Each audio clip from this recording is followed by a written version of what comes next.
बहुत समय पहले की बात है। सरयू नदी के किनारे अयोध्या नाम का एक सुंदर राज्य था। अयोध्या के राजा थे राजा दशरथ। उनकी 3 रानियां और 4 पुत्र थे, राम, लक्ष्मण, भरत और शत्रुघ्न।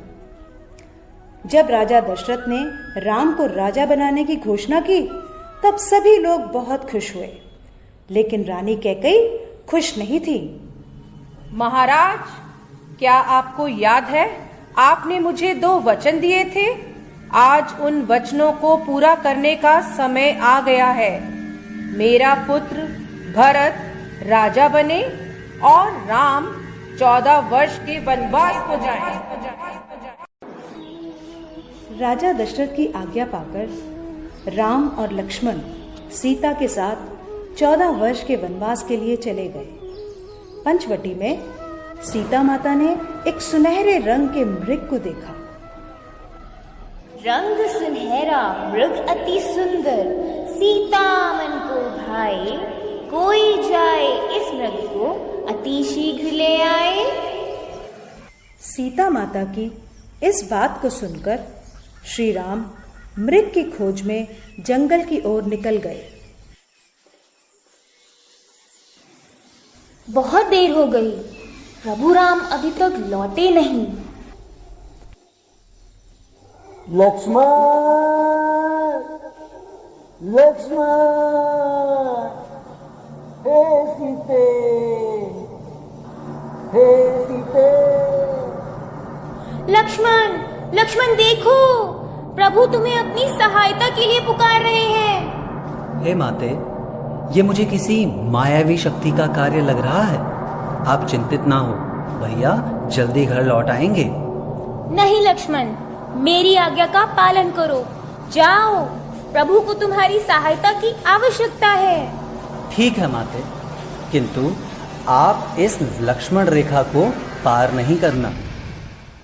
रावण को ज्ञान था कि वो लक्ष्मण रेखा को पार नहीं कर पाएगा, इसलिए उसने साधु बनने का ढोंग रचा और सीता माता को उठाकर ले गया। भिक्षाम देहि, भिक्षाम देहि। हे मुनिवर, भिक्षा स्वीकार कीजिए। हे देवी, एक साधु का इतना अनादर, घर के द्वार से ही भिक्षा देकर भेजना चाहती हो। जाओ, नहीं चाहिए तुम्हारी भिक्षा।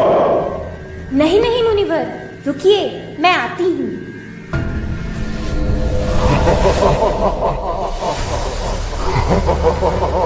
बचाओ, बचाओ, बचाओ, भैया लक्ष्मण, प्रभु राम, बचाओ, बचाओ, हे नाथ, मुझे बचाओ। यह धर्मी पापी रावण मुझे उठाकर ले जा रहा है, बचाओ।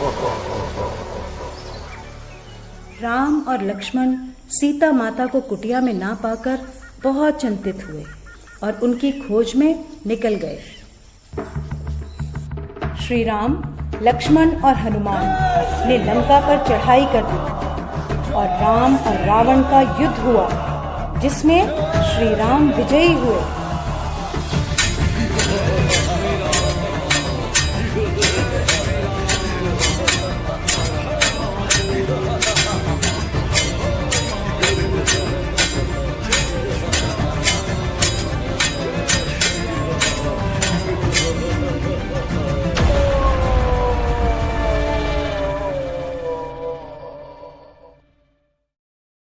इसलिए